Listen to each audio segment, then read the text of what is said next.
네, 이제 끝으로 가니까 제가 좀 고민이 길어지는데요. 그냥 아무나 하세요. 한참 더 해야 되니까. 네, 한참 더 하면 국민일보 최성욱 기자님 혹시 네. 안녕하십니까. 국민일보 최승욱 기자입니다. 지난 1년간 고생 많으셨습니다. 사회 분야 질문을 할 때 빼놓기가 어려운 부분이 사실은 선거 이후로 미루기로 했던 그 조작기소 특검 관련된 부분을 얘기하지 않을 수가 없는데요. 네. 기본적으로 당에서 결정할 문제라고는 하셨는데 사실 많은 분들이 관심을 가지는 그 공소 취소 부분에 대해서 대통령님께서는 어떤 생각을 가지시는지 좀 여쭤보고 싶었습니다. 결론을 얘기하면 법과 상식대로 하면 되죠. 잘못된 게 있으면 바로 잡으면 되는 것이고 잘못된 게 없으면 그냥 놔두면 되는 거죠. 은폐된 게 있다면 드러내야죠. 법과 상식대로. 잘못됐으면 취소하고 잘못 안 됐으면 놔두는 거죠. 그런 게 과연 그러면 그 중에 어떤 거냐? 최소한 진상규명을 해야 되겠죠. 방법은 이런 게 있어요. 어쨌든 뭔가 문제가 있어 보이긴 하잖아요. 저는 주관적으로는 다 내 판단은 있지만 그건 주관적인 거니까. 객관적으로 문제가 있어 보이는 것들이 꽤 많습니다. 그런데 이 진상규명을 내가 지휘하는 검찰과 경찰 합수본에다 대규모 구성해서 할 수도 있어요. 원래 그게 정상이죠. 일반적이죠. 국회가 임명하는 중립적인 특검이 할 수도 있죠. 어떤 게 더 나을까요? 내 입장에서는. 내가 지휘할 수 있는 대규모 특별수사본부를 꾸려서 하는 게 훨씬 더 낫지 않나요? 내 입장에서는. 그러나 국민의 입장이나 야당 입장에서는 중립적인 특검이 하는 게 낫지 않아요? 그거 하지 말아요. 안 할 수는 없죠. 수없이 막 고소 고발되어 있고 여러 가지 의문들이 제기되고 있고 하긴 해야 될 텐데 어떤 방식이 바람직할까? 그건 국회에서 이 점들을 고려해서 판단하면 될 것 같아요.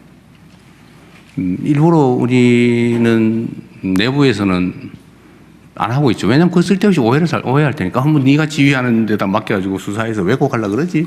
이럴 수 있잖아요. 그거보다는 국회가 정하는 게 훨씬 더 낫지 않을까 하는 게 제 생각입니다. 그럼 그 결과는 어떻게 할 거냐? 그 결과를 보고 판단하면 되겠죠. 법과 상식에 따라서. 잘못됐으면 시정하면 되는 거 아닌가요? 잘못됐으면 시정하는 거죠. 잘못 안 됐으면 놔두면 되죠. 법과 상식에 따라서. 별로 어렵지 않습니다. 괜히 어렵게 만들어서 그렇지. 네. 네. 사회문화 기타 분야에도 대학생 기자 질의 영상 준비되어 있고 다음에 또 대통령 지목 순서가 또 남아 있습니다. 네, 대통령께서 영상 시청 후에 대답을 해주시면 되는데요. 질의자는 한국언론진흥재단 대학언론대상을 수상한 인하대학신문 선우영현 학생의 질문이 준비되어 있습니다. 안녕하십니까 대통령님, 인하대학신문 기자 선우영현입니다. 최근 청년 세대는 노력만으로 계층 이동이 어렵다는 인식이 커지고 있습니다. 자산의 상당 부분이 기성세대에 집중되어 있고 저출생 고령화로 청년 세대가 감당해야 할 부담은 더더욱 커질 것이라는 우려가 나옵니다. 대통령님께서는 이러한 구조적 불평등 문제를 어떻게 인식하고 계신지, 그리고 청년 세대의 부담을 줄이기 위해서 어떤 정책을 추진하실 계획인지 듣고 싶습니다. 이건 아까 이미 제가 얘기했던 부분과 중복되는 것 같아서 좀 생략했으면 싶은데요. 여기다 좀 추가를 한다면 저출생 고령화 문제는 정말로 심각한 문제이긴 한데 제가 이제 외국 정상들을 만나보면 다른 나라도 비슷하게 지금 가고 있어요. 막 급격하게 이렇게 변하고 있습니다. 이게 저출생 고령화 진척이 그중에 특히 저출생 문제. 지금 우리가 0.72까지 떨어졌다가 이제 이번에 0.93으로 반등했어요. 그래서 다른 나라도 지금 1점 하다가 지금 막 1% 초반대로 막 급격하게 떨어지고 있습니다. 제가 들어보니까. 몇 년 사이에 그렇게 막 급격하게 변하는 거예요. 좀 그렇죠. 근데 우리는 또 살짝 반등하고 있어요. 근데 이게 과연 구조적으로 변하는 것인지 아니면 일시적 특성인지는 분명하진 않아요. 제가 계속 0.7 이하로 떨어지지 않나? 라고 걱정들을 하고 있는데 그 후로 0.73, 0.75, 뭐 0.8 그러더니 최근에 0.93까지 올라갔어요. 이유가 뭘까? 낙관해서는 안 되잖아요. 원인은 여러 가지가 있을 수 있는데 하나는 전체는 그런 거죠. 희망이 없어요.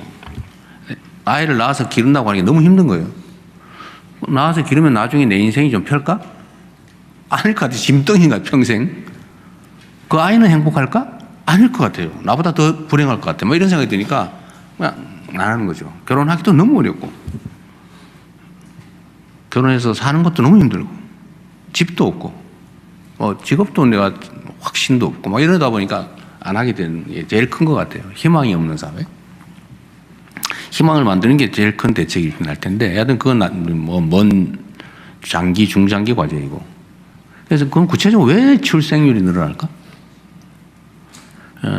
처음에는 이게 소위 저 같은 소위 베이비붐 세대의 자녀의 자녀 소위 에코 세대라고 그러더군요.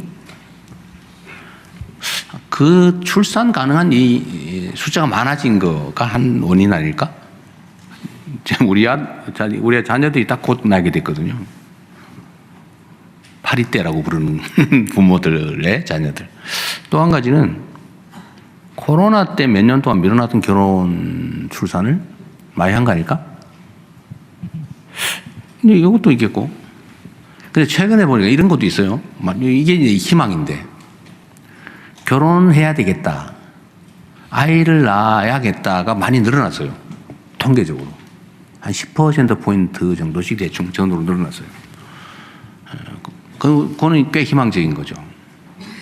그 일시적 문제가 아니라 문화가 좀 바뀌고 있는 거죠. 그리고 지금 한 20, 30년 동안 아이 안 놓고 한 40, 50대 된 사람들이 살아보니까 이게 아니네.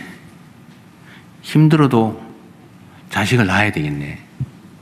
라는 반성을 많이 한다 그러더군요. 혹시 주변에 들어보셨어요? 공감하시는 분 있을 거예요, 이렇게. 표정이 드러날까 봐 조심하고 있는데. 실제 그렇대요. 그래서 만산이 좀 많다. 늦게 아이 낳는 사람들이 꽤 많이 늘어났다고 하고요. 후배들한테 내가 혼자 살아봤는데 아이 안 낳고 살아봤는데 그게 아니야. 그래도 낳는 게 나아. 그래도 결혼하는 게 나아. 이런 권고가 많아졌다고 해요. 그래서 그 사회 문화가 살짝 바뀌고 있는 거죠. 다행스러운 측면입니다. 제일 중요한 거는 희망이 있는 사회를 만드는 거겠죠. 정말로 큰 투자도 필요하고 결단도 필요하고 그게 이제 이재명 정부 같은 정권이 소위 해야 될 제일 중요한 과제라고 생각합니다. 욕을 먹더라도 해야 될 일이 좀 있어요. 네. 이 정도 하겠습니다. 아까 중복됐어요? 네, 이제 대통령께서